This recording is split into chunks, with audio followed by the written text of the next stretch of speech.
চললাম দার্জিলিং। এবার একটু অন্যরকম ভাবে।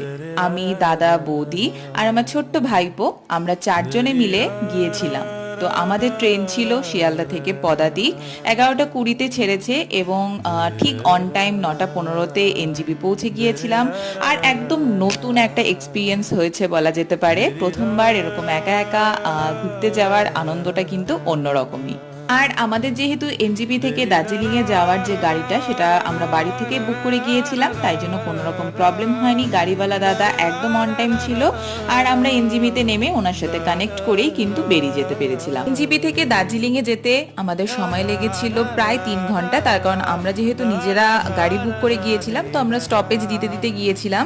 আর ব্রেকফাস্টে কিন্তু আমরা রাস্তাতেই সেরেছিলাম। ঠান্ডার আমেজে ফার্স্ট কিন্তু মোমো আর ম্যাগি না খেলেই নয়। তো সেটা ব্রেকফাস্ট করে আমরা আবার দার্জিলিং এর উদ্দেশ্যে গেলাম। তোমরা আমার মিনি ব্লগগুলো চেক করতে থেকো। টাটা।